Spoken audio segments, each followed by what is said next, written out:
Hello बच्चों, welcome back to my YouTube channel matric by Jeetu sir. Matric by Jeetu sir channel में आप सभी का स्वागत है। आप सभी को राधे राधे, जय श्री कृष्ण।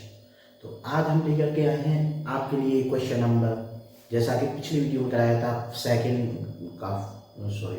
थर्ड का आपको फर्स्ट कराया था। आज हम लेकर के आए हैं सेकेंड क्वेश्चन।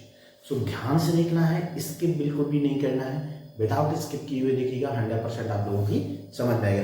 ये जो क्वेश्चंस करा रहे हैं मोस्ट इम्पोर्टेंट क्वेश्चंस है, क्योंकि हर साल इन्हीं क्वेश्चंस पे से एक क्वेश्चन आएगा और आता है। तो इसलिए इन वीडियो को ध्यान से देखना है, स्किप बिल्कुल नहीं करना है, विदाउट स्किप किए हुए देखना है, जिससे कि आप लोगों की समझ में आ सके, ठीक, और आप आसानी से कर सकें। तो वीडियो को ध्यान से देखना है, स्किप बिल्कुल भी नहीं करना है, विदाउट स्किप किए हुए देखिएगा तो आपकी समझ में आएगी। फिर भी कोई डाउट्स है तो कमेंट बॉक्स पर कमेंट कर सकते हैं। चैनल पर न्यू है तो प्लीज चैनल को सब्सक्राइब कर लेना। तो आइए चलते हैं क्वेश्चंस की ओर। जैसा कि इसमें दिया गया है, देखो सॉल्व करेंगे इसको। दिया क्या गया है 7√5, ये दिए गए, ठीक।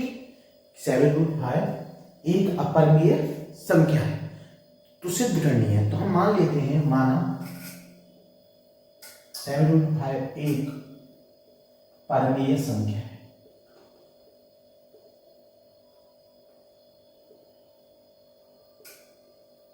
क्या मान लिया? एक परमेय संख्या है, क्योंकि उसमें भी ऑलरेडी अपरिमेय है, लेकिन हम इसको क्या मानते हैं, प्रूव करनी है, अपरिमेय है, तो हमने इसको मान लिया परमेय संख्या, जस्ट इसको अपोजिट।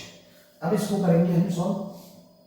7√5 इक्वल मान लिया a/b, जहां b इज नॉट इक्वल 0। ध्यान से देखना है, b is not equal to 0। अब इसको सॉल्व करेंगे हम, तो इसको लिखेंगे √5 इक्वल a/7b। ध्यान से देखना है, इसके बिल्कुल नहीं करना है। जहां जहां हम जो लिख रहे हैं केवल आपको वही लिखना है, क्लियर है? अलग से कुछ भी अपनी तरफ से नहीं लिखना है, क्लियर है? तो आपका √5 हो गया। अब लिखेंगे जहां a, b पूर्णांक है, a और b पूर्णांक हैं,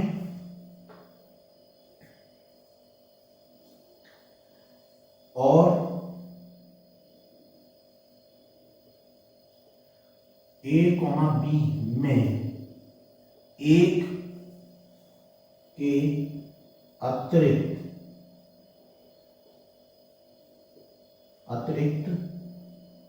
एक के अतिरिक्त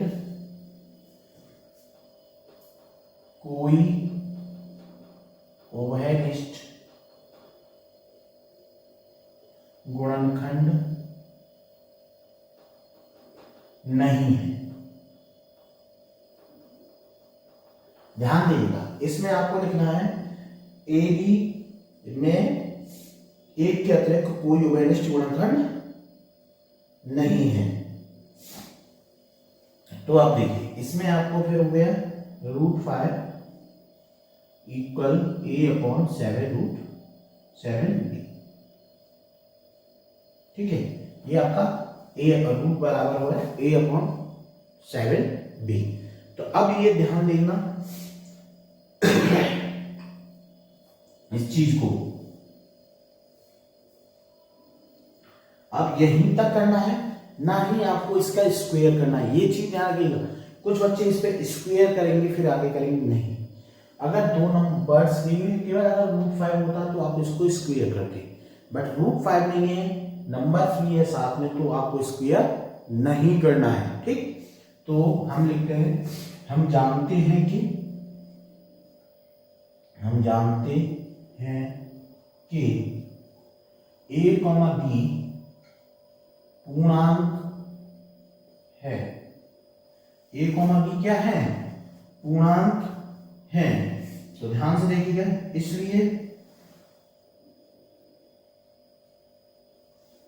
a/7b भी परमेय संख्या होगा। a/b भी कैसा होगा? परमेय संख्या होगा। इसलिए √5b परमेय संख्या होगी। यानी कैसे देखिए, हम यार a b क्या है? हमारे पूर्णांक है, इसलिए a/7b भी परमेय संख्या है ऑलरेडी। तो इसलिए जब a/b भी एक परमेय संख्या है, तो इसलिए √5 भी एक परमेय संख्या होगी। लेकिन हम जानते हैं कि √5 एक अपरिमेय संख्या है, अपरिमेय संख्या है। इसलिए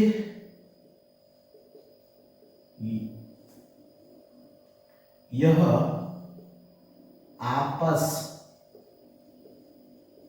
में विरोधाभास है, जो कि हमारी त्रुटिपूर्ण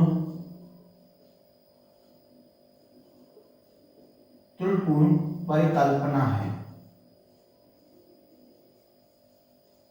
समझ में आ गया? जो कि हमारी त्रुटिपूर्ण परिकल्पना है। इसलिए 7√5 एक अपरिमेय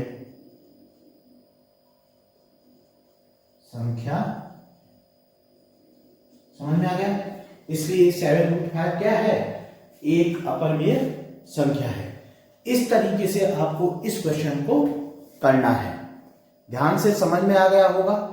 स्किप नहीं करना है, विदाउट स्किप किए हुए आपको करना है, जिससे आप लोगों को क्लियर हो सके। विदाउट स्किप किए हुए देखिएगा, 100% आप लोगों की समझ में आएगा। तो ये था आपका क्वेश्चन नंबर 3। अब लेंगे क्वेश्चन नंबर 4। तो ध्यान से लेना है, स्किप बिल्कुल नहीं करना है। ये देख लीजिएगा, इंपॉर्टेंट क्वेश्चंस है, इसी तरीके के क्वेश्चंस आते हैं आपके। तो विदाउट स्किप किए हुए देखेंगे तो आप लोगों के 100% समझ में आएगा। तो अब लेते हैं next question, question number 3।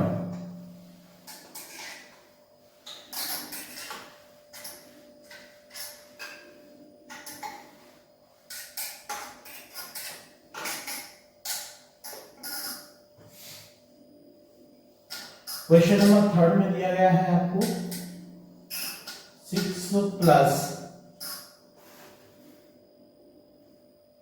√2। 6 plus √2 दिया गया है। ध्यान से देखना है, स्किप नहीं करना है, विदाउट स्किप किए हुए देखिएगा।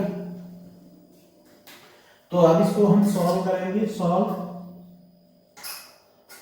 मान लेते हैं, माना 6 प्लस √2 एक परिमेय संख्या है।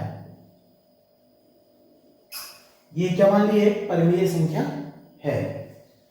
इसलिए 6 प्लस √2 बराबर a/b, जहां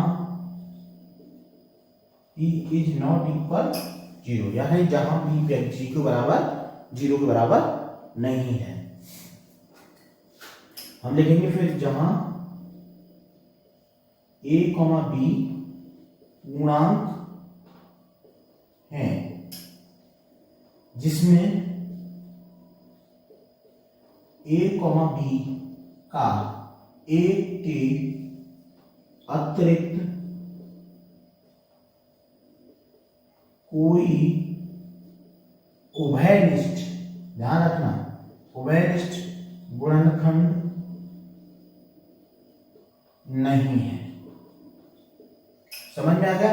जिसमें एक के अतिरिक्त उनका कोई उभयनिष्ठ गुणनखंड नहीं है। ध्यान से देखना है, स्किप नहीं करना है, क्लियर हो जाएगा आपका। तो अब इसको हम करेंगे 6 + √2 = a/b। इसको सॉल्व करेंगे तो √2 इक्वल हो जाएगा a/b - 6। √2 इक्वल हो जाएगा, एलसीएम ले लेंगे इसका, b आ गया तो आपका आ गया a - 6b। ये हो गया।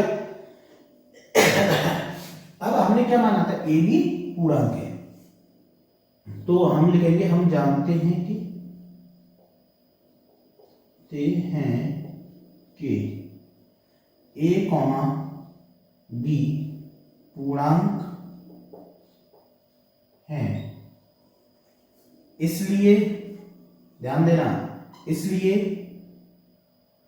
a - 6b/b एक परिमेय संख्या है। ठीक है, ये क्या है, एक परिमेय संख्या है। ध्यान देना है, स्किप नहीं करना है, तो समझना। तो देखिए, जब a - 6b/b पर एक परिमेय संख्या है तो √2 भी एक परिमेय संख्या होगी। समझ में आ गया? इसलिए √2 भी क्या होगी, एक परिमेय संख्या होगी। जबकि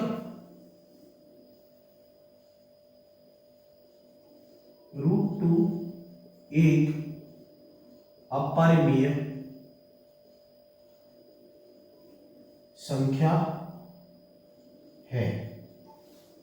√2 क्या है, एक अपरिमेय संख्या है, ये आप सबको पता है। यह विरोधाभास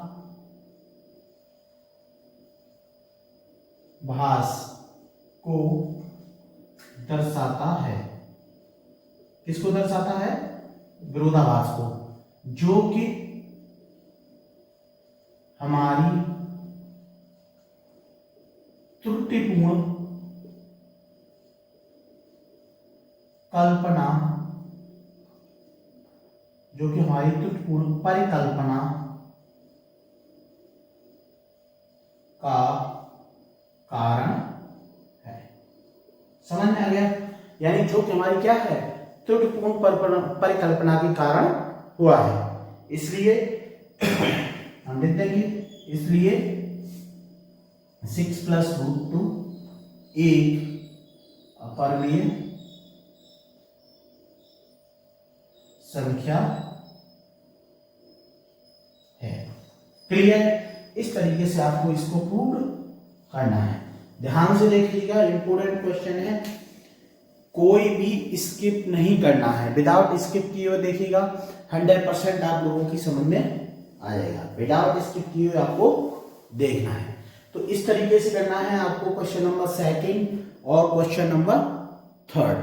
तो आज की वीडियो कैसी लगी कमेंट बॉक्स पर कमेंट करना है। चैनल पर नहीं है तो प्लीज चैनल को सब्सक्राइब कर लेना। देखिए, जो भी आपके डाउट्स हैं कमेंट बॉक्स पर कमेंट करिएगा, क्वेश्चंस को बताइएगा, आप एक्सरसाइज का नाम बताइए, क्वेश्चन नंबर बताइए, हम उसका आपको सॉल्यूशन देंगे बिल्कुल सिंपल और सरल लैंग्वेज में। फिर भी कोई डाउट्स है तो कमेंट बॉक्स पर कमेंट कर सकते हैं। साथ ही आप बता सकते हैं, अब जो भी हमारे टॉपिक्स होंगे इंपोर्टेंट क्वेश्चंस के होंगे। ये इंपोर्टेंट क्वेश्चंस थे, इनमें से हर साल क्वेश्चंस आता है, इसलिए आपको ये क्लियर कराया जा रहा है। ठीक है, एक भी क्वेश्चन नहीं छूटना चाहिए। हम शुरुआत से ले रहे हैं। देखिए, फर्स्ट जो एक्सरसाइज आपका एचसीएफ और एलसीएम रिगार्डिंग है, तो वो आप शुरुआत में 4th क्लास से सिंपली पढ़ते चले जा रहे हैं एचसीएफ और एलसीएम। तो इसलिए हमने फर्स्ट एक्सरसाइज आपकी 1.1 को नहीं कराया था, इसलिए हमने डायरेक्टली 1.2 कराई थी, जो कि इंपोर्टेंट थी। अब जो है केवल एक्सरसाइज में से जो इंपोर्टेंट क्वेश्चंस होंगे केवल वही आपको कराए जाएंगे। और फिर भी कोई डाउट्स होता है कि सर ये समझ में नहीं क्वेश्चन, तो आप कमेंट पे कमेंट कर सकते हैं, कमेंट बॉक्स पे, और आपको उसका सॉल्यूशन आपको मिल जाएगा। तो भाई मेहनत लगा करके पढ़िएगा। आपको पता ही है आपके एग्जाम जो है 22 और 24 तारीख से स्टार्ट है। तो यूपी बोर्ड वालों के और सीबीएसई बोर्ड वाले बच्चे हैं उनका कल एक एग्जाम हो चुका है इंग्लिश का, ध्यान देना, इंग्लिश का एग्जाम सीबीएसई बोर्ड वालों का हो चुका है। तो उनके एग्जाम हो चुके हैं स्टार्ट। तो इस वीडियो को सीबीएसई बोर्ड वाले और हिंदी मीडियम वाले यूपी बोर्ड वाले दोनों ही देख सकते हैं, उनके लिए दोनों के लिए बेनिफिट्स है। बस उसमें बशर्ते कंडीशन यही है कि उनको इंग्लिश में लिखना है और हिंदी मीडियम वालों को हिंदी में लिखना है। तो इसको कन्वर्ट वो इंग्लिश में भी कर ले तो उनका आंसर बिल्कुल करेक्ट है। तो आज की वीडियो का हम यहीं पे समापन करेंगे। हम मिलेंगे आपको नेक्स्ट वीडियो में। तब तक के लिए आप सभी को राधे राधे, जय श्री कृष्ण।